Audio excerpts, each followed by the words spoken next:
All right, good morning and welcome to the Bipolar Sunrise. I'm your host, Garrett Nichols. I'm Ryan Sullivan. Nate. Big John. All right, so good morning, everybody.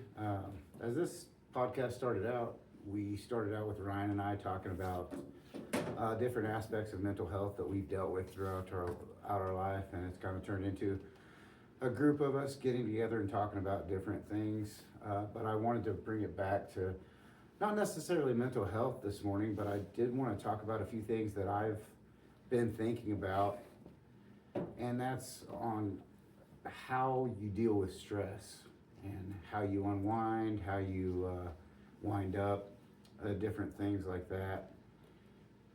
And for me, I always in my life, anytime I've gotten too far into the weeds on something like drinking, I always end up going to the gym and kind of getting my life back together through, I guess, physical exertion, putting my body through a different type of stress, I guess. So to find a balance in my life, it's always been physical activity, whether that would be running or lifting weights or Brazilian Jiu-Jitsu, strongman, whatever I've done, which was typically sports or getting involved. And it's not just a sport, or it's not just like going to the gym for me. Then I need to get involved. I need to be better at somebody, I need to be competing with someone. So I was just going to go around and ask the guys, and let's start with Ryan. Do you deal with stress, or do you just let it manifest and then take care of itself? Or is there something when you're getting pretty stressed, say your bills are coming due, car breaks down, and it seems like when it rains it pours a lot of times for everybody. It's not just one thing that happens. It seems like it all compiles all at one time. Is there a way that you're able to get through those times?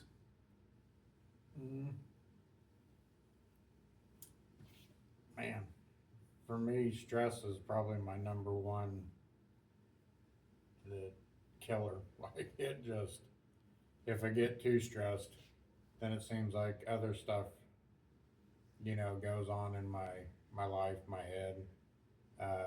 It seems like I obsess over it before I can do anything. And then honestly, stress makes me want to escape. I'll talk about it, I'll deal with it, but then I go to sleep. I don't have the healthiest coping mechanisms probably when it comes to stress. I want to avoid it at all costs.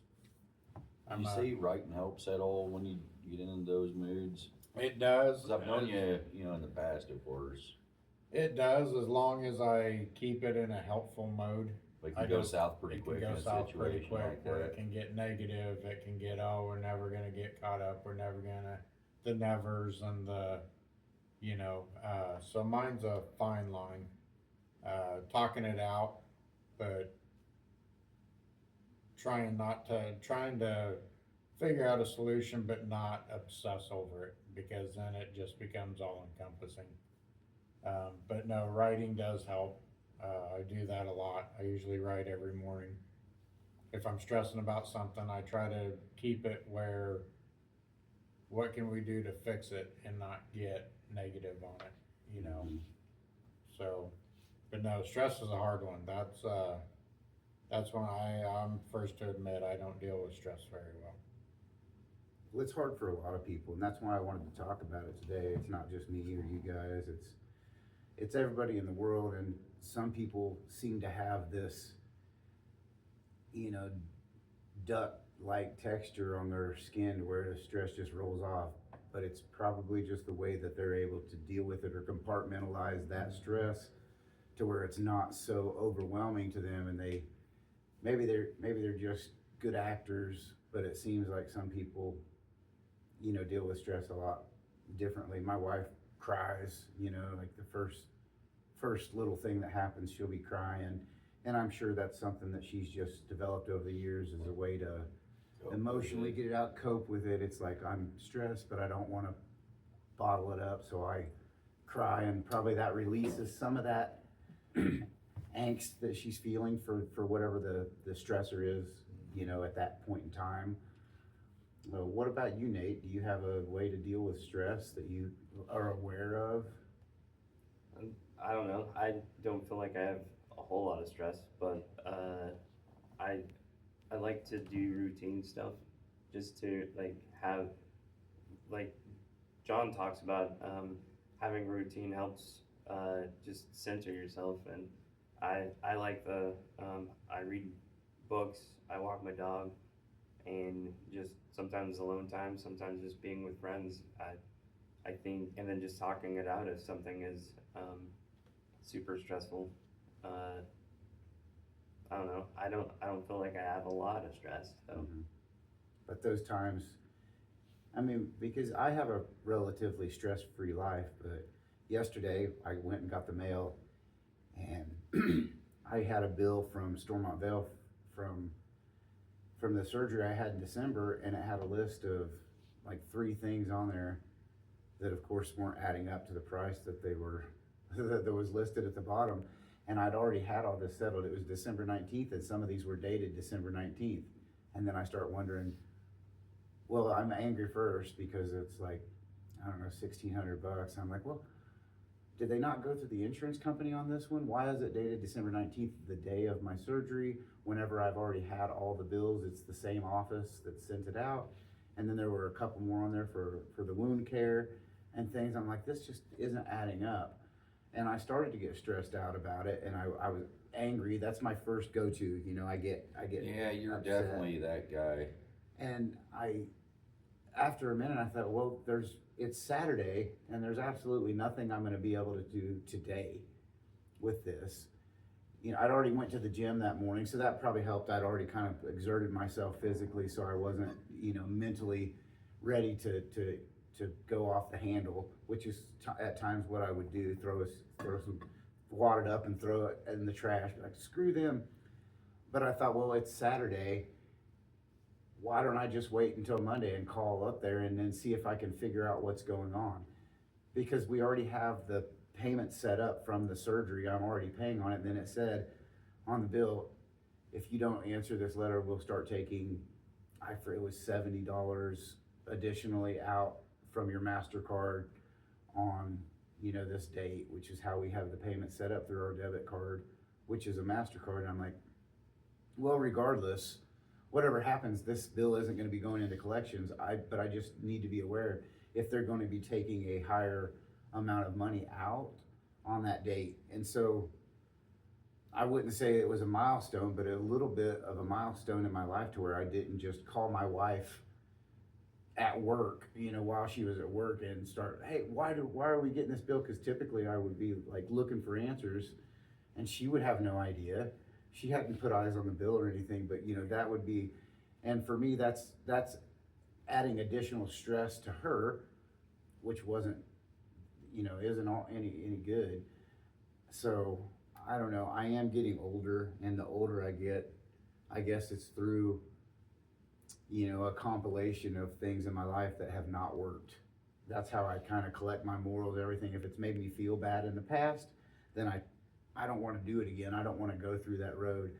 And so that was kind of a milestone for me. I got the bill, and I didn't just start screaming. I'll do this to myself. I'll be at home alone and yelling, and there's nobody even there. And I'm like out loud, what in the F is going on here? You know, I'm like, who's listening to me? If there was candid camera, if there was a camera in the house, it would be like, God, this fool. And I know that's not the way I would want people to see me. That's not the type of light I want shined on myself, but it is who I am, and I'm trying to deal with those. So I just thought it'd be interesting to talk about with you guys. John, what do you do for stress? You seem to be one of those guys that even if you're stressed out, it doesn't outwardly show very well. You kind of keep stuff, you know, mild and to yourself. You know, stress is a thing with me from time to time. I'm one of those guys that I'm always looking at the big picture. Like my cup's always half full, I guess. I'm always like,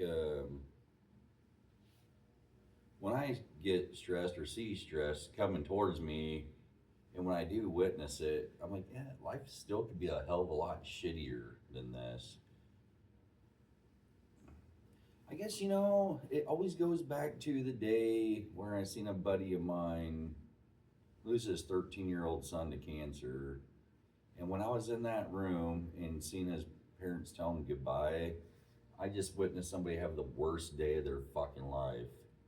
And I always kind of go back to that. And I always have. It's always been like a center point to me, I guess. Like, my life ain't that bad when you witnessed something like that.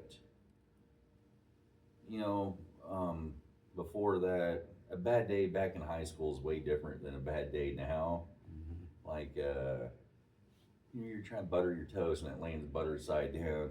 Not that big of a deal, I'll just throw some more toast, but it was the last slice of bread, so then you're kind of irritated, and then you go out, or go to brush your teeth, and somehow the toothbrush is up in the toilet bowl, or you go to turn your car on, and the battery's dead. I mean, that was a bad day back then.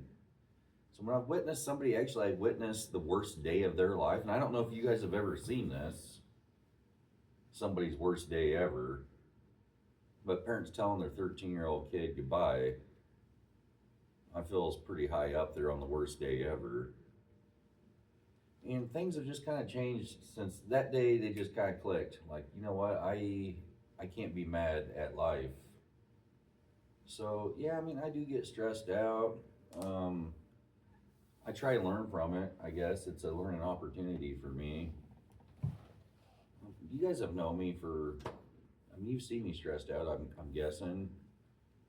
But I really think I try handling it all right, I suppose. Do you find that you kind of bury yourself in a project? Oh, yeah. Because that's what I Like see when my from dog you. died, Mhm. remember I was working on the bug, trying to cram those speakers up under the That's what dash? I'm saying. I mean, it was like you said that you were, like, this is the way you say it. Like, I was obsessed with that box, but really, what I saw was like you were having a hell of a time and you couldn't think, so you were keeping your mind busy with something else. Yeah, hyper focus on something else. Right. Yeah, you're absolutely right. I do get in those modes. Like, Jesse just moved out of the shop, and like I've been hyper focused on getting my shop put together, getting everything. Like, I need everything to be where it needs to be. Ducks in a row, I guess you'd call it. And I'm sort of the opposite in that aspect. I tend to, I guess, push everything away. Like, I don't want to, if something happens in my life, that it's extremely stressful, and it could be something mundane. Like, stress comes in a lot of different forms. Like, it may not seem that big of a deal to someone else on the outside looking in, but for me and my personality and the way I live my life, it's just like, I guess, rather than compartmentalize my life and say, well, it could be worse, I try to distance myself from the main problem. And a lot of times that turns into procrastinating and taking care of the problem to where it then compiles later, especially like paying bills. I've often been like out of sight, out of mind. Like, well, I set the bill in the pile of bills and say, I will deal with this later. And then when later comes and I'm getting a second notice, or God damn it, there's what happens, and I've never seen you fly off the handle. I've seen you get mad, I've seen you get upset, and you'll raise your voice and maybe you'll walk across the room talking about it a little loudly, but then it sizzles out right away before it gets to all on, like, to where my problem, like, I go to throw something in the trash can and the lid closes before I throw it in there, and then that, in my mind, that makes it worse. Then I'm kicking the trash can. Now the trash can's over and there's trash on the floor. You doing MMA on a trash can? I have,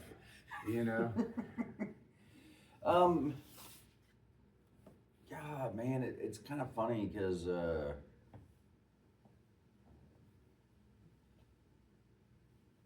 there's pointless emotions.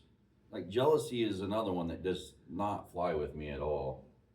I've never in my life ever been jealous, I guess. Of course, I've seen somebody that had something cooler than I did, or a hotter girl than I did at that time, or this here and that, and it's never been like, fuck that guy, I'm jealous of him. It's always been like, I need to work harder to get what he's got. It's always been a motivation. Does that make sense at all? Yeah, I understand what you're I saying. see people do it, I'm like, man, I'm proud of that dude. Of course, you see a guy driving a 5.0 Mustang back in the day, like, that guy's a pussy. He's got daddy's money kind of thing. Well, I think that's a immature, It and a is. natural and immature way to, but at some point in time, you need to grow out of that and realize that, like what you're saying is. Happy for him. The older I get, I you guess. should be. That guy, though, committed suicide a few years ago, you know? And I'm like, he seemed like he had all his shit together all through high school. And I don't know, man, it just kind of hits a nerve sometimes, I guess, thinking about, you see people that have their whole life put together, doing good, and then like a suicide situation. We've all been there, seen guys that in our community, like, oh, this guy had the nice house, he made a lot of money doing this here and that, and then you hear he commit suicide, and it's like, how in the fuck did he do that? Because it seemed like he had everything together. This is one of those things where grass ain't always greener on the other side.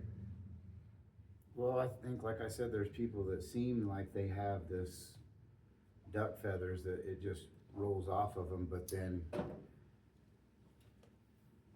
like you said, they wind up committing suicide or self-harming themselves in a way that's, detrimental to maybe their future because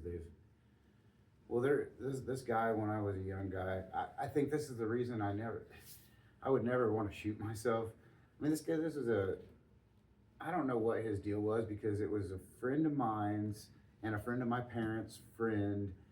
Now, I didn't really know him, but the guy tried to shoot himself with a .22 caliber, but he was using birdshot. And you know how small a little birdshot 22 Sorry, that's is. not funny, but it kind of is.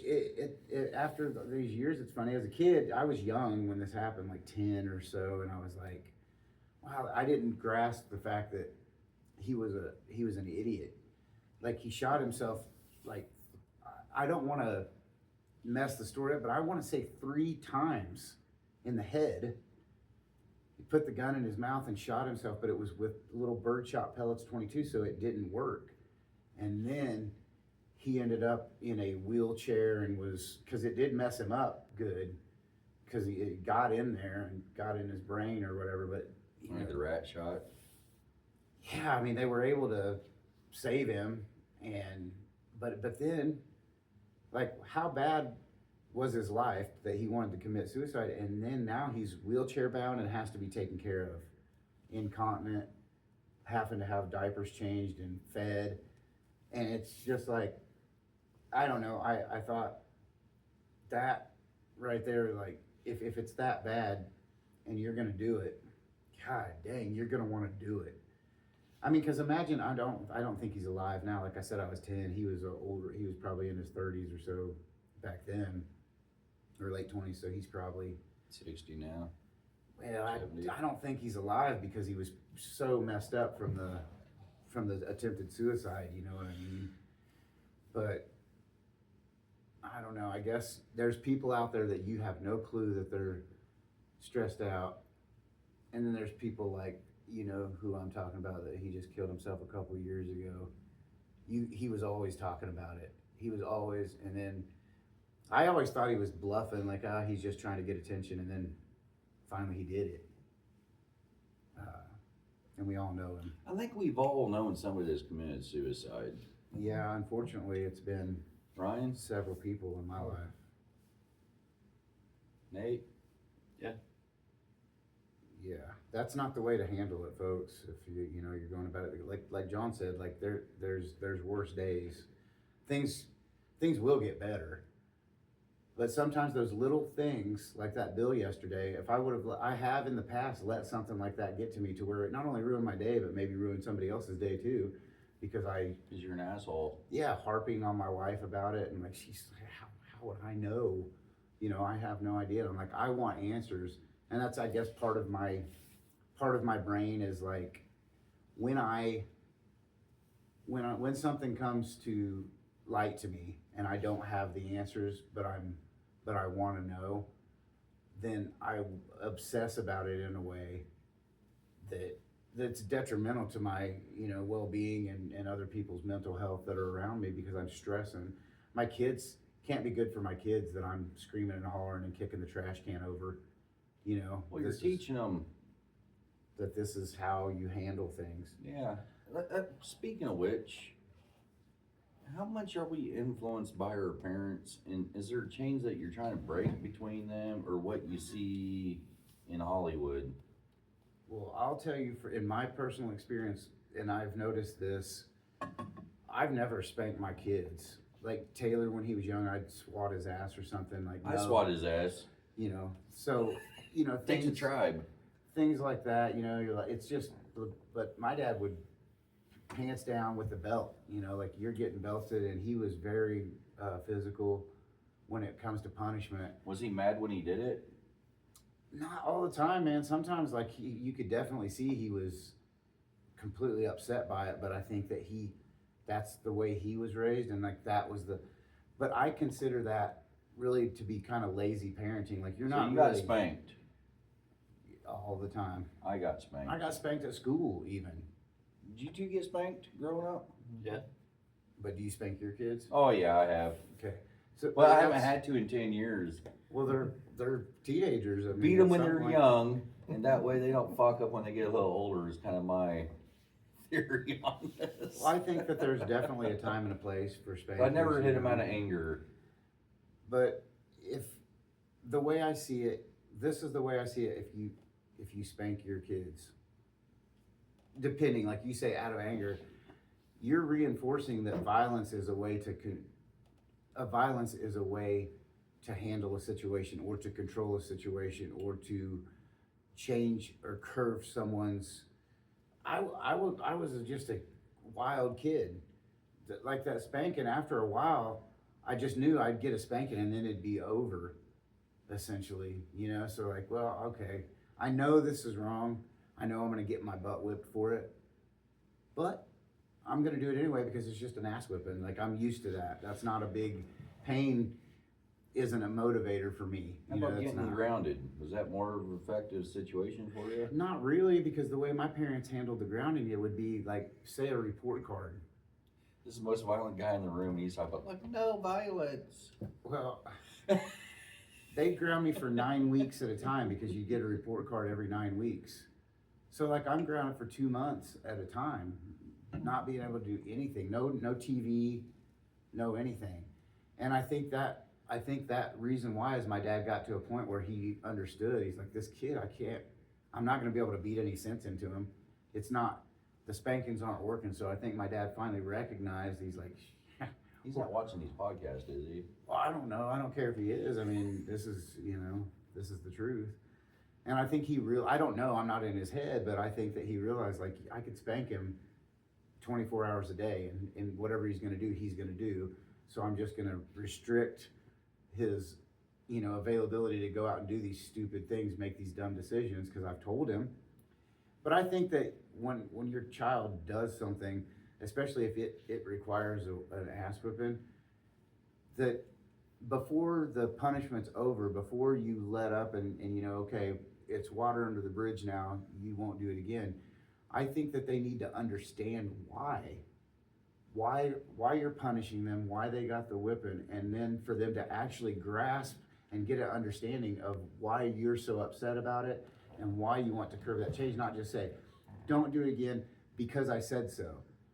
Because as a kid, you're like, well, you're an adolescent, and you're stupid, and you're making your own choices. At some point, you start making your own decisions, whether your parents tell you not to or not. It's like, well, I want to do this. They told you, maybe, don't do it, that's a mistake. Why is it a mistake?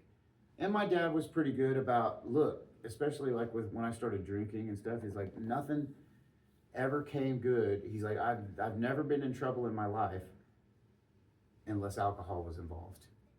He said, I'd rather you go out and smoke dope than to drink alcohol because and Dope. So he called it dope. I mean, it was Just weed's what he was yeah. talking about. But he was right too. The same for him is exactly the same for me. He didn't make good decisions while he was drinking. He rode a motorcycle and he did it while drunk. He broke his back and his leg, in a motorcycle wreck. Him and another guy wrecked off of down in Independence. There's a one-way. We call it the one-way. It's a big part of the zoo where they have elk and buffalo down there, and it's like a mile and a half long through this country road. It's one way. It's a very narrow lane. At one point, the road goes up, or you can go down. You can overlook at the top or go down, and it's about a 10-foot drop. They got too close to the edge.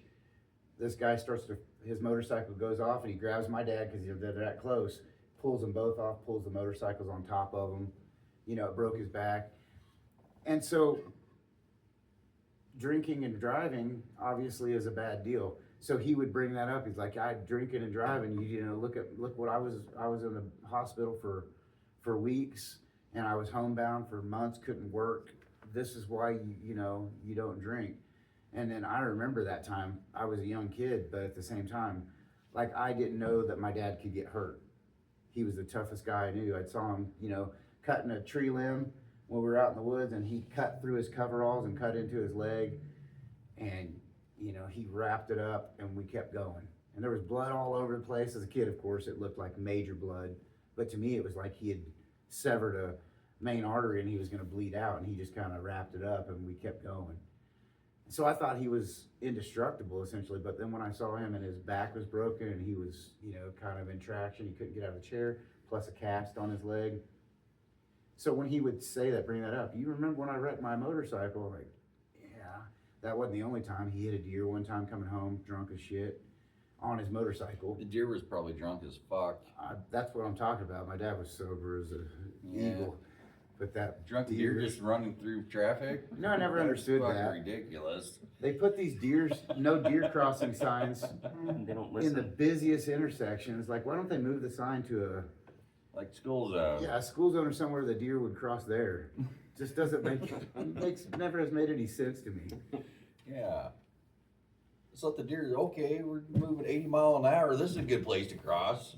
Yeah. I've only hit a deer in my life. I've hit a deer one time, and that was outside of Coyville, Toronto. You go through Toronto, Coyville, then Fredonia. You don't go through Coyville or Toronto, but it's right by Toronto, Coyville is. And it was in the city limits, but Coyville's not even the size of, I wouldn't know a town locally. Bouchon, probably about the size of Bouchon. So it's just a windy little town. You go through there, and like, I'm just about out I of think I town. won a car. I think I got first or second place at a car show there once. In Bouchon? Yeah. Were you the only one that showed Well, up? first, second, and third. Bushon? Is that the same town? Push on, yeah. Between Americus and Council Grove. Whatever, Gary. I'm just trying to lay out the navigation for you. I want you to be geographically accurate when you're telling stories. Super small, yeah. It's small, but Coyville's the same. And I hit a deer there, but I grew up in southeast Kansas where the men are men and the sheep are nervous. There's Yeah, fuck deer. the sheep. There's deer everywhere. My mom got hit in her van by a deer. She didn't hit the deer. It ran into That's the side of her exactly van. what I was gonna say. I've never hit a deer, but I've had a deer run into me. I've had that happen, yeah. Yeah. Pretty common occurrence here in Kansas is having a deer hit you. Run into you. So if you guys are hunting deer out there, Just go drive around a while. yeah. You'll either hit one or they'll hit The you. problem is the bullets are moving too fast. Yeah. Strap a light to it and slow everything down, and they'll actually jump in front of the bullet. So how'd you deal with, like, when you were raising your kids, Ryan, how did you handle the punishment aspect of things? I mean, honestly, it was one of those that if, like, they took off running and it scared the hell out of me, kind of a deal. I may swat them on the butt, but I mean, I wouldn't say that I ever, when they were younger, but as they got older, no. It was more, like I learned with my dad, I was more, it upset me more when my dad just like looked at me and shook his head, or The you know, disappointment. Hot shot, I'm disappointed in yeah, you. the disappointment. Your mom gets in my was ass, I gotta get in yours. unbearable. Yeah. And you know, and Dad did tell me that before. God, that was You know. horrible getting disappointed. But that just all out disappointed shook me more ever than getting a ass whooping or. And so with my kids, it was more, I was probably more a yeller. You know, I'd get pissed and yell. And did I ever probably sit down with them and explain why I was upset the way I should have? No. But did I beat my kids? No. I've literally seen my daughter and my wife out of the corner of my eye. And this is what, if you really want to talk about, you know, a slap in the face, like a wake up call, they're like looking at each other out of the corner of their eye and smirking when I'm ranting. And I'm like, like they know, like my daughters are young and they already know that, oh, he's doing his thing. Yeah. And they're just like, and so, I mean, I guess it's okay. I like, well, at least they know I'm an idiot and are able to just kind of wait until it's Come over. to and they're terms not- with you being an idiot. Yeah, I get that. But at the same time, you know, it's still like, it took them time to stress. And I hate when I'm angry and trying to, especially my two girls, when I'm laying the law down on them, and my youngest daughter just has such a defeated look in her face, and it's almost like I can't continue because I'm like, oh, is she understanding what I'm saying here? Or is she Absolutely not. you know, and she has this look on her. I remember my dad would always say, "Wipe that fucking look off your face. What, I'm gonna knock that smirk off your face." I'm like, well, I'm not smirking. I'm just listening to what you're saying, and I don't understand. Or if they're Right, like, man. look at me, and then you look and you're like, oh, you want to eyeball me? And it's like, I don't know where to look or what to do. Just spank my ass. Beat me. Beat me, please. I'm tired of looking at you. Nate, what about you? What kind of dad were you or are you? Well, we did do the spanking thing, but my kids were good kids, so it was very rare if anything happened. And one of my kids, if you looked at him wrong, like if you were like, they would start crying. So they made their first, like once they got into puberty and stuff, it got a little weird, but just because they're They doing enjoy their- being spanked or what? no, they didn't get, after puberty, they didn't really get spanked or anything. everybody was kind of cool after Yeah, that. but they were just, And you have Kids. all girls? yeah, it's complicated. I know it is. But they're great kids, and they're great adults now, so How old's your youngest now? 19. Jesus. Damn, you're old. Yeah, I guess my oldest And you is got 19. 2 or 3? just do. 2? My oldest is 30. Jesus Christ. Oh man, what'd you start when you were 13? 17. Yeah, so, well, How's he doing, by the way? She? Oh, Ashlyn's yeah, I my forgot. oldest. Yeah, she is your oldest. Yep. All of them are doing good. Braden doing all right? Yep. Kicking ass at law. Doing good. It's good that you have a lawyer in the family. It is. damn, if only I would have a lawyer. That would have helped. Right. All three are doing great. Ashlyn's enjoying her new job. She's doing the vet thing still, but now she gets her own animals and can do certain things with the animals now. And Corinne's doing amazing. She's been on a weight loss journey and has just done stellar. I She mean, pops up on my just Facebook doing every once in a amazing. blue moon. See her? And then Braden's always he's my chill one. Life is good, doesn't let anything bother him. He's just the most laid back kid you'd ever meet in your life. Got his shit together and he just nothing And that's bothers your him. youngest? That's my middle. Middle? I remember meeting him at Tom's house, and he was a little bitty feller back then. Yeah. No, he's he's one that he sets his mind to it. You're not a doubt in your mind he's gonna do it. Yeah. And he is. Him and his wife are doing great. He's got the world by the balls, man. Be that young and making good money, and He's pretty hilarious. Like at your guys' wedding, I just was kind of watching him. He's a good kid. Like he is. he's pretty hilarious. No, they are. They're all three doing really good. Like I said, Corinne, she's lost 50 pounds. Wow. She's done 50? Yeah, she's done amazing. Work's going good for her. She's all of them are doing really good. Good. I'm proud of them. I saw Xander day before yesterday, I That think. fucking kid. Dude, I always admire his, I don't give a fuck. I mean, every time I see him rolling through He got town. a haircut. That's yeah, weird. It's a little bit different, but he rolls through town in that shit box just as happy as could be. Yeah, he's proud of that shit. And box. I know, yeah, he is, and I know for a fact that he could be driving a new car. He could buy himself something, you know, that's sporty or a truck or whatever. But he's driving this old shit box and just smile from ear to ear, you know. You can actually see a a smile now because the hair's not covering it.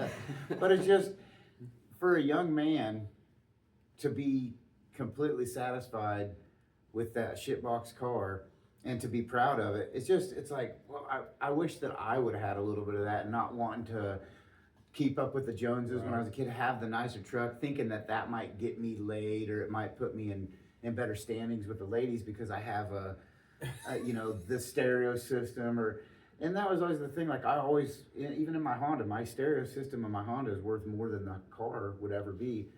And I thought a lot of times as a young person that would impress chicks. Like no, and just like lifting weights and gaining big muscles, I thought that would impress chicks. Everything I ever did would only impress other dudes that liked car stereos or muscle. You Well, know? Xander's kind of like me. Like, he's got a 4-door car and can actually get chicks in there. Like when I got my '73 Nova, like there was just a driver. I bought a race car for my first car. I don't know how that's a good idea.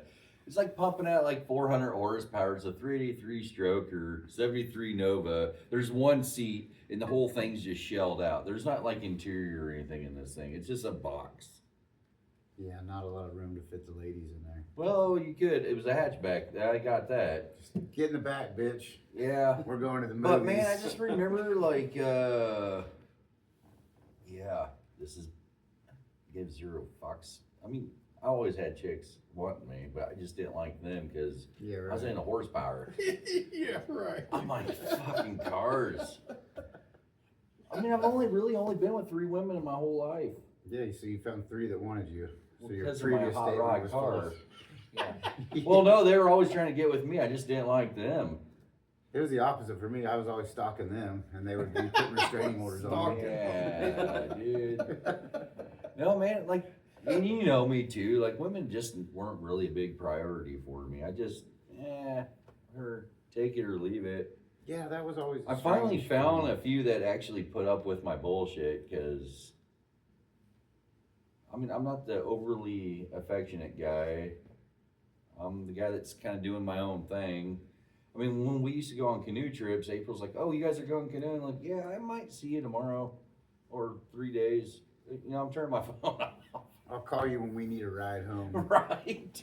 And you know this. Yeah, about I was there. me. And I always felt kind of shitty about it. The older I get, I guess. Not enough to change it, but I always felt shitty. Yeah, you know, I look back at it, but I mean, I don't know, man. I fucking love April. She's tolerated me through thick and thin for sure.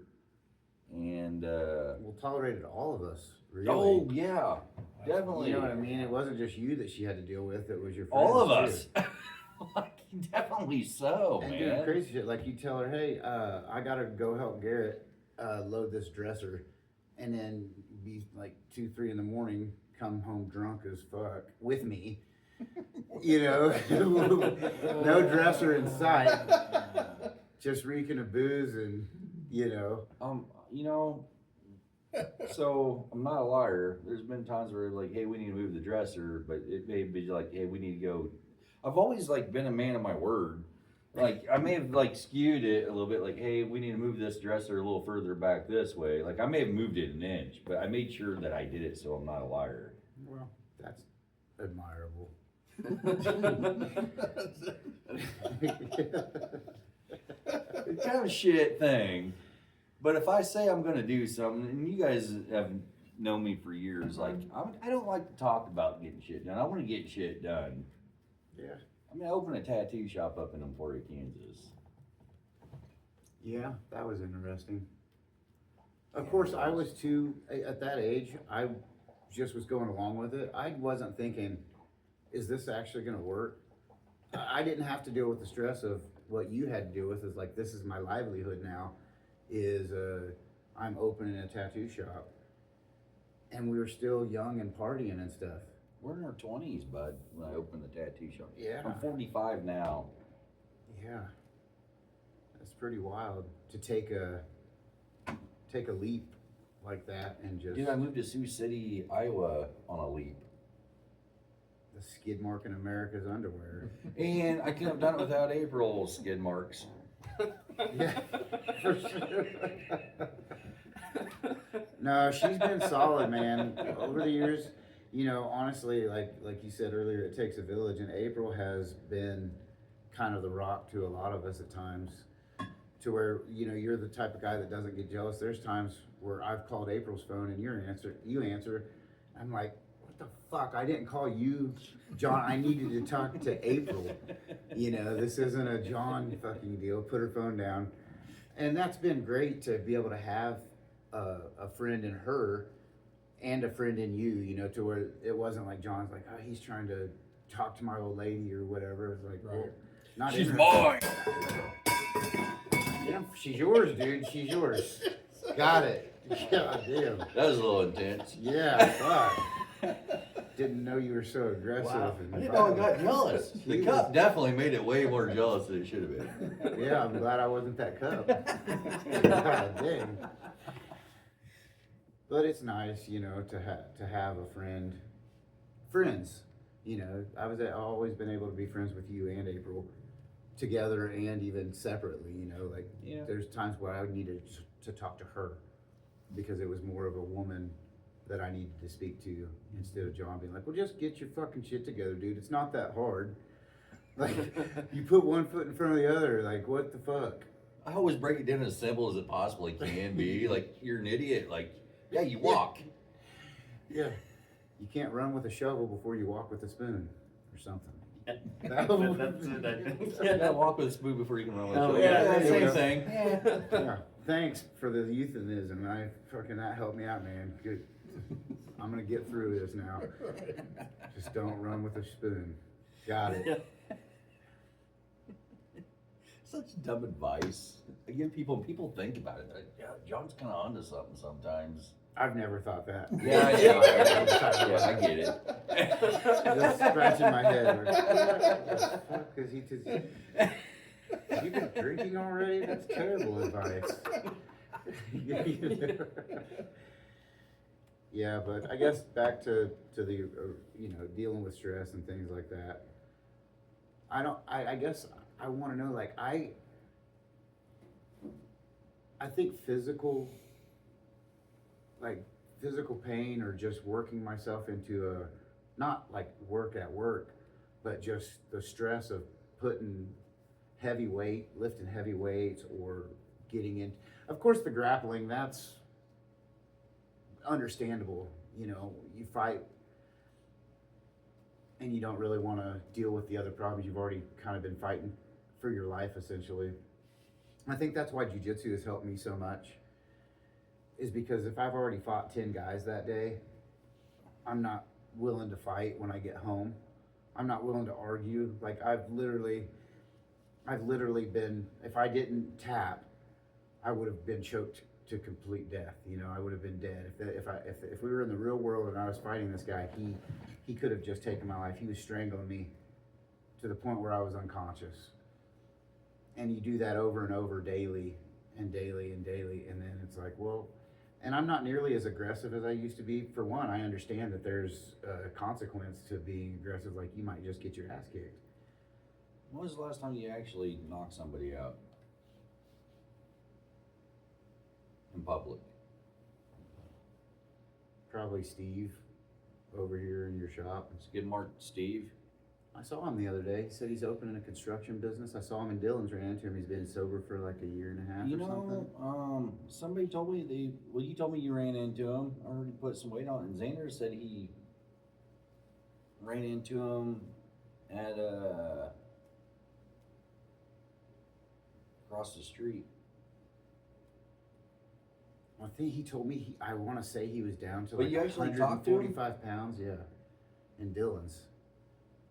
And he's back to about the size he was, you know, before, but he said he had gotten down to, He was pretty. I want to say like 145 pounds, maybe he said 165, but like super meth, you know, he was doing meth and shit. And I think he spent a year and a half, maybe 2 years sober, and he said he was at the finance office and they were doing the final paperwork for his construction business, and he's starting to do that. Yeah, but to answer your question, that was the last time I've physically got into an actual, like, on the street fight. How did I handle that? Do you remember what happened right after you did that? We went over and drank a beer at the bar across the street. Like, all right, Garrett, just calm down. Let's go have a beer and talk about this. It might or pretty something like that. diffuse the situation. Well, there wasn't much to diffuse at that point. I'm Like, like, it all was- right. Say it sounds like it had Yeah, diffused sounds itself. like it was out. It was like, all right, Garrett. Well, Garrett was upset. I was still mad. I'm like, all right, Garrett. I was like, April, you take care of this. Garrett, come with me. We're gonna get a beer. I pretty much like dad mode.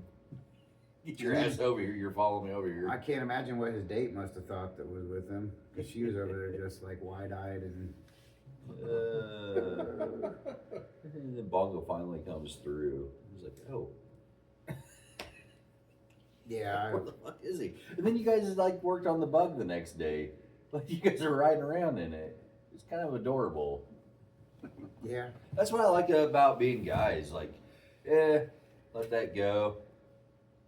Me and Ryan have been in a few fights. I mean, not physical. I was gonna say, wait, what? He's hurt my feelings, or I've hurt his. He's probably one of the few guys that's actually seen me cry. Like, I'm not a crier, but Ryan's seen me cry a few different times.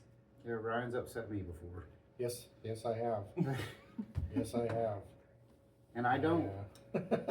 sorry about that. I No don't. apology necessary. If I wouldn't have run my mouth, then we wouldn't have gotten in the situation. But you know, It's cause and effect. the problem I have is like that I don't like to like that's always been I'm solving the problem by shutting you up. Like you're not gonna, you know, and it's like, well, we were all just talking. There wasn't like threats of violence, but I turned it to that, and I've been that way oftentimes. Like I say, flying off the handle, and then But of all the modes you could have picked, to me, that was the safest route. yeah, You contained me, you choked me out, not completely out, but you got me to where I was like, yeah, maybe I need to stop running my mouth. It wasn't like you bounced my head off the wall. well, yeah, and then we went home. I gave you a ride home. Yeah, I was we gonna say, I talked gave you a and ride home, yep. If you're everything- after sheet, your throat might hurt. Dude. Pretty much. Sorry, I kicked your ass. So I'm like a doctor, kind of. Dick creates his own patients. Yeah, yeah. You look He's like like, you business need is my- slow. All right, follow me. Oh God! And Ryan gets in those situations. There's no talking to him, so he needed it. Yeah, oh yeah. Jimmy and John have laughed about it many times. Well, I'd never And I've seen that. always. I'd That never seen you in motherfucker. that mode before. You know that with that. Well, And so it was I've like- been drinking and was just drunk and stupid and Yeah, I mean, But There was no Never- talking to you that day. never once. And the times we've talked about it and laughed about it over the years, have I ever been like, fuck Garrett? It's been like, I'm just glad that that's all he did to me, because I'm smart enough to know I was running my mouth and saying stuff I shouldn't have, and I overstepped some boundaries. And man, some people can just say shut up and ignore it, and other people make you shut up. But never once have I ever been upset about it. It's like, no, I had that coming. I remember when that happened, You I was sit there like a and run little your mouth. excited. You can't expect everyone in the room to sit there and take your bullshit. I was like, man, am I gonna step in and try diffusing this? Nope. Brian's been running his mouth for I way just too told long. John, I said he was like Spider-Man. 1 minute you were across the room, and the next minute I was on the couch, couldn't breathe, and I'm like, how did he even? Where did he come from? What the hell happened? And then he just like fling himself across the room.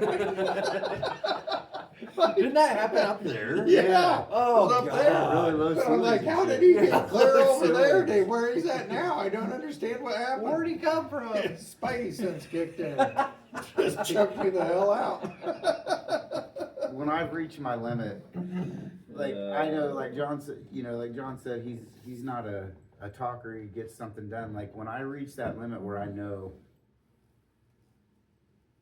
I don't know. It's not you're not getting off the punch. Like I'm tired of it, and well, I mean, you've seen me do it lots of times. I'm the out of all the people I would guess that I'm probably the person that has gotten into more fights than any of your other friends or people you've been around. Like that's kind of a problem. I've fought so many times over at the beer can. Yeah, and that was before you knew how to fight. Yeah, I guess I still knew how. I wasn't losing many. You know what I mean? Like I just have this natural. Well, you've always been good at it. Yeah, I don't know why. How many fights have you lost? I'm sure lots. I mean, You're sure lots? I mean, I've like, never lost a fight. Have you ever been in a fight? No. I was waiting for That's it. why. But I've been, I mean, I lose with my wife all the time, like argument fights. Or... I've been in bar fights, lots and lots of bar, Well, some guy was being out beating or at you with at a pool party. cue, and you said, "Hey, if you hit me, I'm punching your boyfriend." Oh, that was a good one. I picked him up. Like I wasn't even that. I was just. I had this strength. I picked him up, and rock bottomed him onto the pool table, and then his girlfriend broke a pool cue over my back while I'm Oh, choking shit. choking her boyfriend. And I think that I told her, I was like, I'm gonna fuck your boyfriend up if you don't fucking stop. Every time she kept hitting with the pool cue, you punched him. Like, yeah, you're the one doing this. Every time you hit me, I'm gonna punch him in his face. Yeah. She hit you again. Pow. Like, she probably didn't like him. Like, I'm guessing that must have been what it is. Keeps hitting him. you hit me again, I'm punching your boyfriend in the face. You keep hitting me. Eventually, she's like, okay, I'm not gonna hit you with the pool cue anymore. Yeah, and then that was I think it was called Beer 30 at the time, the place where Beer 30 was, 4th Street Dining Company, whatever it is now. And they just said, hey, just go out the side door here in the alley and Disappear. we're gonna just go. And I don't know if it was because they didn't want me to continue my rampage or whatever.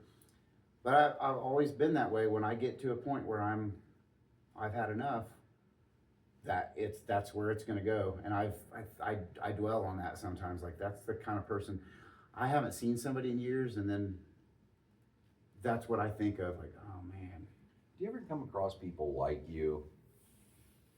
no.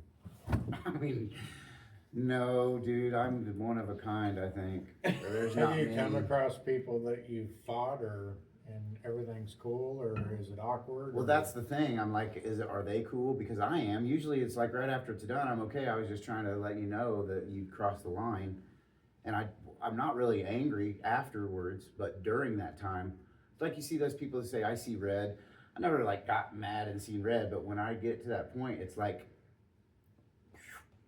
I get so focused. Hyper focused. Like hyper focused on, I know it's not like I can see either punches coming or anything like that, but I'm so focused on knowing what's going on. Like you may not get a hit off on me because and like John said, before I even started fighting or doing jiu-jitsu or Muay Thai or anything, I kind of had this natural ability to For just fighting. Getting your ass kicked.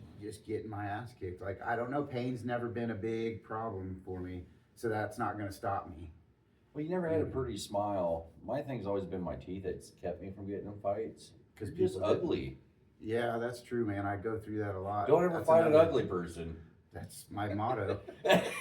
That's my motto. Oh, you asked if I ever got my ass kicked. There's this ugly fucking redheaded dude in the other shed. I like where this is going. And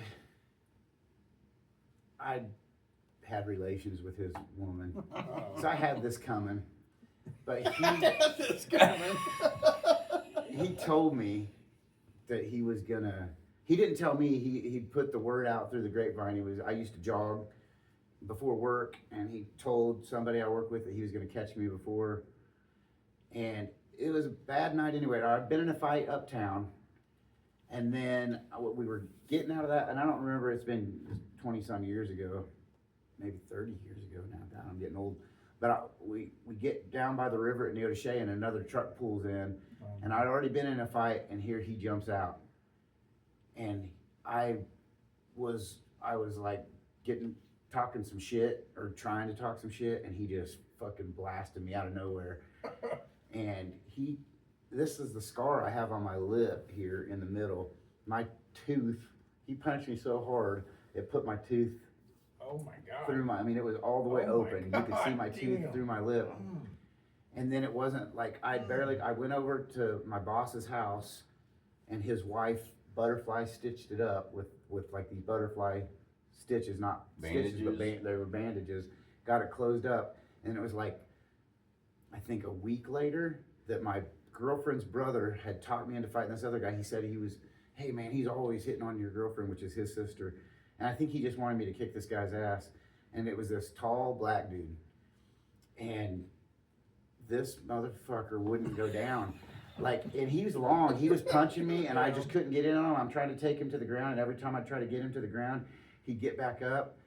And so basically the ugly redhead whipped my ass. And then this black dude, I mean, I guess at the end, I'm punching him, and I'm on top, and her brother grabs me and pulls me off. And so I thought I won that fight, but man, looking at my face afterwards, like, he won that fight. But do you ever really win in a fight like that? Like, there's no real winning. Right. It's just like, I've been, got down at JMO's on Dart League. It seemed like we'd get in a fight every Monday night. Hey, did you enjoy getting your ass whooped? Never seemed to bother me. I'd go back for more. Yeah. Yeah. You Not did all enjoy it. rightly. Thanks, John. Not like everybody can't tell that's Yeah. watching. It's, Wow. it's obvious. Yeah, I never minded an ass I think it's kicking. because of the way you trained, where like you said that you'd go to the gym till you hurt, and that you trained yourself to accept that pain as just part of life, or what? Because I mean, I'm not gonna lie, if I had to get in a fight, I don't want to, but I would, in the back of my mind, it's gonna be like, this is gonna hurt, like that's gonna have an effect on me mentally. But I've been used to. I know what And it's going to that's why I happen. guess I'm asking is what got you to that point where The healing process is The- what fucks me up. is the fighting, the pain of the fight didn't bother you? Was it because you worked out so intense that pain is just part of your life, that so when you got in a fight it didn't bother you? Or That's like a I good- can imagine that helped in MMA and all of that, where you're not afraid to get hurt. Like that's gotta be a special mentality, and I don't just wonder know. where that comes from. I don't guess I've ever thought about it. I don't know. Cause like when you fought and someone punched you, you weren't like, oh shit, what am I doing? You were just like, No, well, that's part fired of the me fight. up even more. Like, well, he can't hit me again. I mean, it hurt, but no, yeah, that's until I'm knocked out. Probably the The fight's hurt still don't gonna come go till on. like Yeah. a few hours later usually. Like we've all been there, like you're gonna exercise or go on a bicycle ride or jog or do 60 push-ups right now. You know, you can do it, but then you're gonna feel it Right. tomorrow's. Like the repercussion of it's what fucks me up. Like getting I hurt. just always wonder, cause you watch UFC and I'm like, What are they these guys know- doing for the next 3 days? they know that they're going in there to beat the shit out of each other. They know it's gonna hurt like holy hell, but it doesn't deter them. It doesn't, like, me and Tabby's talked about that watching UFC on TV. Like, what mentality do you get, or where does that come from? I just don't like Where a dude hurting. can break your nose and you're like, oh yeah, well now I'm gonna try and break yours. Or, oh, they had him in an arm bar and he was almost hyperextended, but he was able to get out of it. Well, you know that still hurts. Oh yeah, it And still then hurts. you're just fighting through it anyway, because it's like, well, I've got to beat the shit out of this guy. Like, where's that mentality come from? Like, either you're born with it or you're not, or is it, you know? I'm Is not that born with something- it. And that's me. I don't like being hurt. Yeah, I was gonna say, I'm not afraid to admit, I don't want someone just pummeling the shit out of me. I just don't like pain.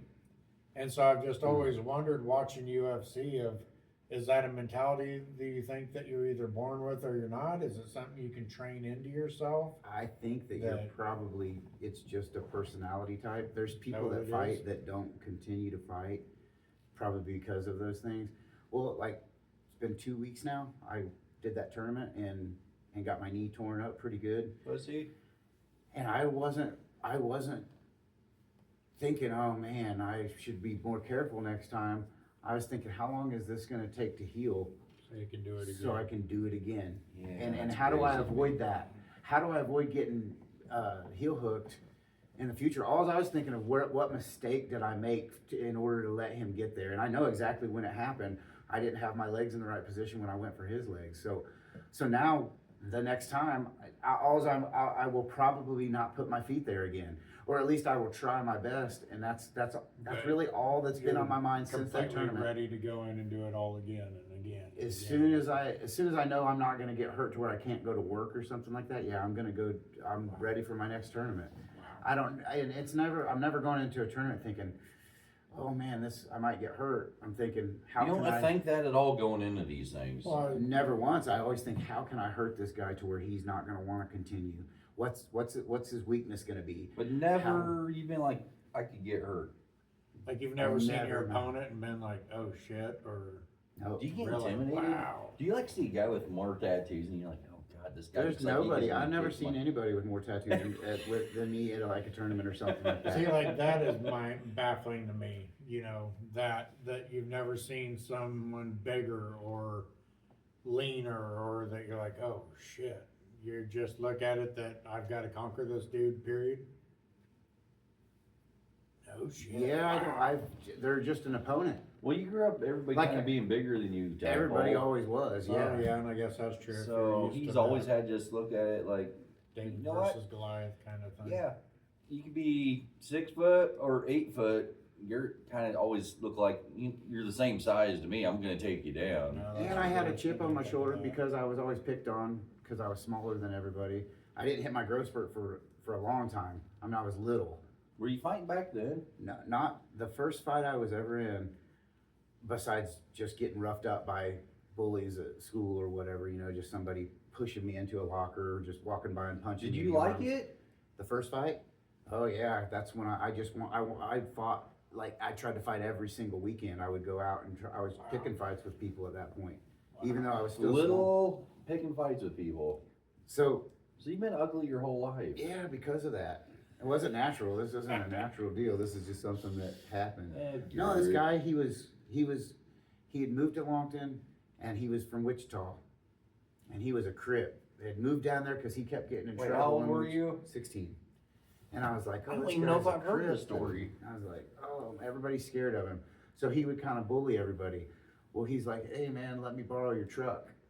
And I was like, oh, yeah man, you can borrow my truck. He's like, I'm just gonna take these girls down to the football field. We were at a house party downtown Longton. It's like the size of Opie. And he had took my truck down to the football field with these two girls. And one of the guys came back from the football game and said, hey, Patrick is in your truck and he fucking was doing a donut and he hit this metal deal. He's like, I hope your truck's not fucked up. And I was just enraged. I was so mad. And he came back to the party and he's unloading the girls out of the truck and he's getting out of the truck. And I didn't think, I wasn't scared that he might whip my ass, all that stuff where he was this tough gangster. None of that was in my head. He was just gonna pay for, I worked hard for that truck. I didn't get nothing for free.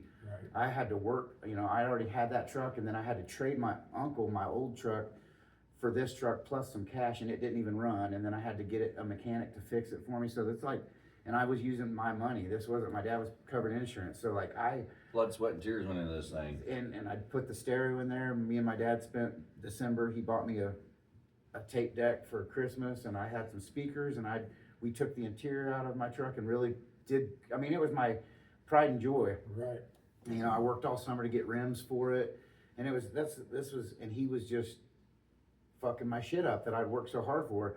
And I just, as soon as he got out of the truck, I'm walking across the street, and he said something, I don't remember, I was in high school, and I fucking punched him, and I didn't stop punching and kicking until, I mean, I had no idea what I was doing, but by the time he's parked on the side of the road, and he was getting out of the truck, and by the time I had sandals on, they were gone.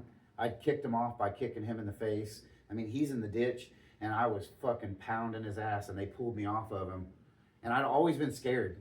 I was always scared to even I would always smart mouth people, but to get to a point where I'd be like, okay, I'm sorry, I was just joking, you know, that type of thing. Mm-hmm. Until that day, then I never was scared to fight anybody after that. Cause this guy was supposed to be this tough dude, like gangster and shit. And I was like, and then I thought about how many times people had said they were this and that.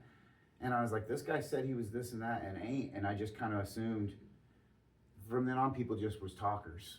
They just talked themselves up, and then I could beat them if I wanted to. Not the case.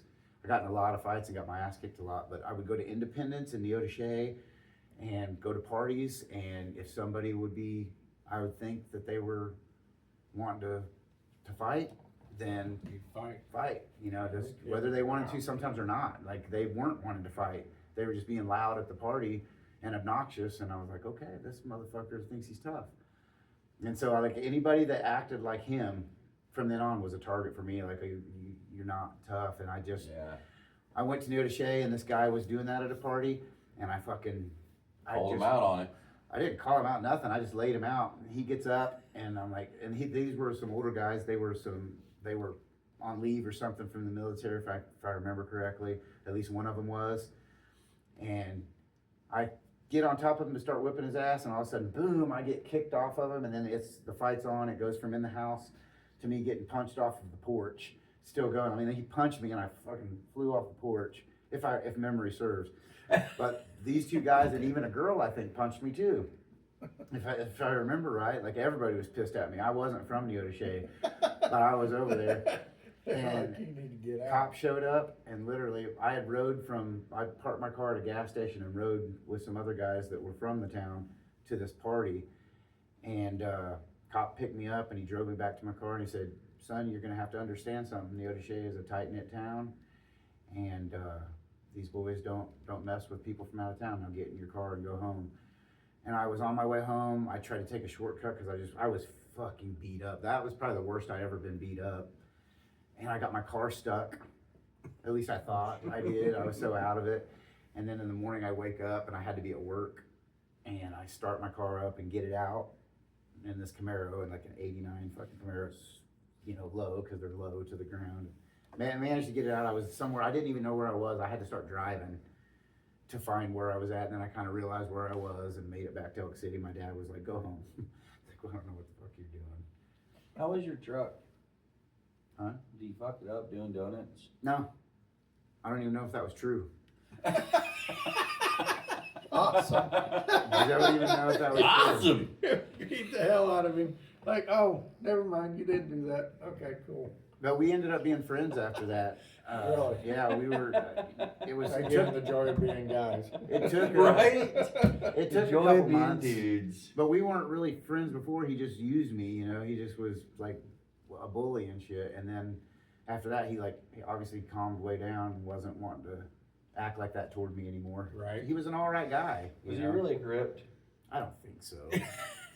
I don't think so either. But yeah, Good title. but no, that's what happened. That's the story of how, I mean, and I carried that even moving up to Emporia. Once I moved to Emporia, I still would look for trouble with people, especially it's easy to go to the bar and somebody, and you know, that's my problem. Sometimes people weren't looking for trouble. I was. You were. Gotcha. But I was just thinking, you know, Do your kids watch the podcast? no, I don't think so. Anybody's kids watch the podcast? Mine do. Mine do too. Like, and Miss Bell. I don't know that they watch the whole thing. Says but she I'll wants just to touch come from- like play guitar and open up for us one of these days, which I thought was That'd hilarious. be awesome. I'd be Yeah, down with but that. Good idea. This is from her. She wanted me to bring this up today. What is a taco? Is it a sandwich? Or Well, a soft taco is 2 pieces of flatbread, essentially. So you could call it a sandwich. she's like, you guys could run a whole podcast on just like, is a taco a sandwich? Or is it a I think it's in its own genre. That's me. Can't call it a sandwich. It's folded. I mean, a peanut butter and jelly though. Yeah, you can fold a piece of peanut butter and bread. jelly, and we don't call that a peanut butter and jelly taco You're right. or a hot dog? or a hot Rhymes. dog. I mean, is that a taco? Hot dog taco. I mean, it's between 2 pieces of bread and you're eating it like a taco. I'm gonna have to ponder this. We'll get back with you on next week's podcast after I've had a little bit of time to think about that. Miss That is Bell a really good wanted me to question. bring it up. Is it a sandwich or is it a taco? Well, that'd Or be is cool. a taco a sandwich? Or playing the guitar, that'd be awesome. Yeah. Emerson, I think that you are a woman beyond your years. That's a philosophical question that we are gonna have to ponder and get back with you. But if you wanna come open up for us with the guitar, I think that would be excellent. Oh, yeah. That'd I'd be love to awesome. have you on and do a little, bring a taco with you, cause we're gonna be hungry. Man, now that's, I'm not thinking about that. Taco versus grilled cheese sandwich. I don't know. Like, maybe taco means sandwich in Mexico. I don't know. Is that where the taco was originated, was Mexico? I fucking don't know. Again, we're getting on to a Here whole we other go. deal. We're gonna have to figure this out. Where did the taco originate, and is that And a sub Spanish for sandwich, sandwich? honestly, is kind of like a taco. Like, taco a sandwich, or is it not? Or is a sub sandwich, or is a taco kind of like a sub sandwich? Right? I think, didn't sub sandwiches start out like it was just a poor boy, right? Like he just had some Well, meat wasn't there some and king? cheese, but then now they got, you can get meatball, tuna, chicken. I mean, Yeah. Subway's got all kinds of crazy combinations of Well, and sandwich. some king created the sandwich. He used to, well, they did, didn't it? Maybe. Wasn't there some king that liked to have his One Google search at a meat time. and everything? I thought that's what I remembered. Well, it says the exact invention of the taco is hard to pinpoint, but its roots are in Mexico. What's taco translate to in English? Taco? Probably. Doesn't translate to nothing, it's just taco. Sandwich. I remember when Maria was like, Roberto for my brother. And I was like, what's my name in Spanish? And she's like, Ryan. I'm like, no, say it in Spanish. And she's like, it's just Ryan. I'm like, no, say my name in Spanish. 'Cause Ryan-o. I was young. And she was like, Roberto is Robert. I'm like, what's Ryan? She's like, Ryan. I was so disappointed. My name sucks in Spanish. I remember I was working at Ty's and they called me Juanito. It was like Little John. I'm like, okay, Juanito? Okay, makes sense. What's Garrett in Spanish? Yay. Pussy. Yeah. God damn it, I knew it. So taco generally translates to wedge Wedge? Yeah.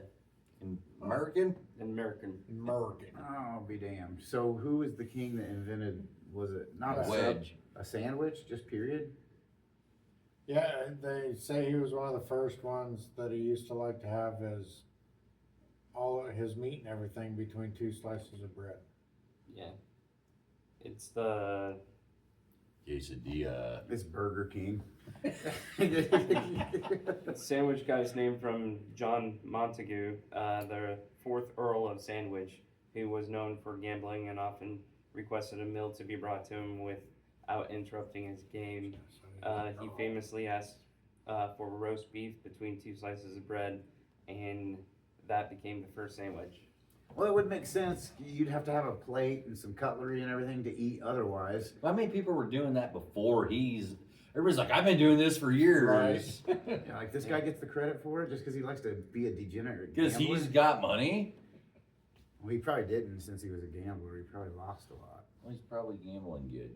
Think so? He trademarked the sandwich though. That probably got him. He's Yeah. got the patent on sandwiches. Yeah. A pizza, though, is that like, I know Pizza Hut started in Wichita, Kansas. Did it? in the state of Kansas. I mean, that's kind of weird. Am I right on that? I believe so. Yeah. Pizza Hut, So. huh? The actual franchise Pizza Hut, Yes. they started with one in And White Wichita. Castle actually started here in, well, it too was in Wichita, Kansas, if I remember I thought right. White Castle was more of a, it is a Midwest, but I thought it was more of a Michigan-based. Am I wrong? I went to Detroit. We ate at White Castle, but White Castle started in Kansas, and there is not a White Castle in the state of Kansas. No, you can get White Castle burgers out at Walmart, or you used to be able to. You know like a what? six In the pack, box, a yeah, box of them. yeah, you're way off. But they're I mean, small. You can, yeah. But there used to be, Little sliders or whatever. yeah, Harold and Kumar wanted to go to White Castle. I mean, that was a good movie. And I remember being in Detroit, be like, Is there even White Castles in Kansas at all? no, never nah, seen one. there's never been one, but they started here, which is weird to me. Wichita, Kansas. In Pizza Hut? Yep, Wichita, Kansas. Okay. No shit. Pizza Hut's like worldwide. I mean, worldwide. It's not just an American deal. There's Pizza Huts in, just like China. McDonald's is. Yeah, you go to China. China. Wrong. Mhm. Yeah, that's kind of nuts too. That do we have franchises from other countries over here? Panda Express. They don't even serve Panda there. Are you sure? I They asked. probably just have to. I left them a bad review. because they didn't serve Panda. You know, if I had Taco Express, I assumed that you're serving tacos. Panda Express, I assume I was like, this is my time to eat Panda. Finally, I get some Panda meat. Right.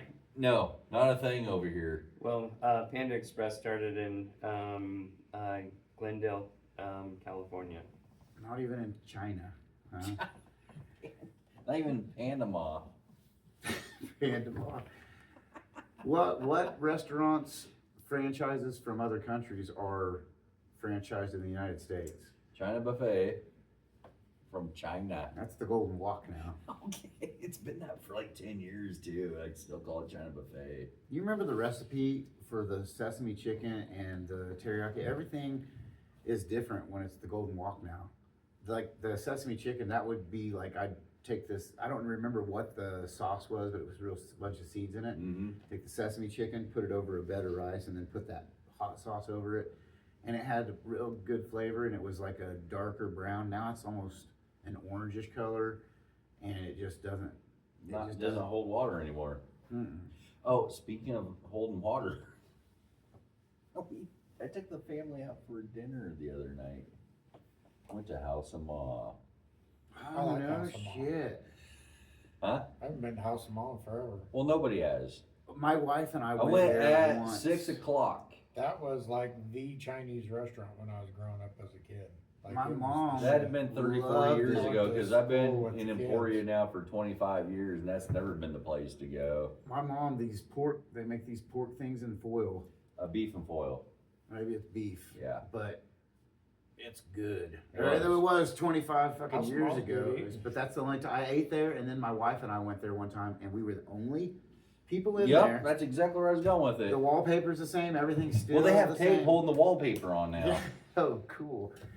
But it wasn't fantastic. I mean, my wife doesn't eat Chinese What food. time is anyway, it? So, like a little after 8. 809. Does anybody got a pouch? You got one on you, Nate? I gotta go to the bathroom. I have some. I got those nootropics in my. If you want one. Thanks, bud. Now that this guy's gone, we should talk bad about him. I'll watch it later. Shut the fuck up! What the fuck are these? Peppermint. You probably, yeah. should've- Okay, now the flavor's getting there. Okay. It kind of caught me off guard. It just tastes like tea bag.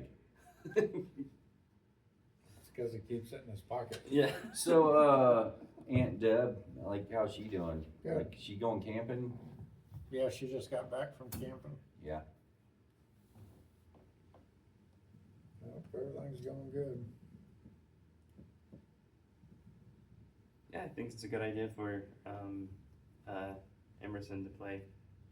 You know, I talked to you about this the other day. I give zero fucks about the podcast, but I really like how we all get together and just kind of bullshit. Like if the podcast fails, are we still going to be able to get together once a week and just kind of bullshit? Just shoot the shit. Yeah, that's my favorite part. Yeah, no, I enjoy the talking and stuff like that. I just did an upper decker. You did not. I didn't have time, but that's all I could think about. Yeah, All right. we heard everything in the bathroom because you kept your mic on. I don't think it works that way. Yeah, it was blinking when he got here, so. Is it blinking now? No.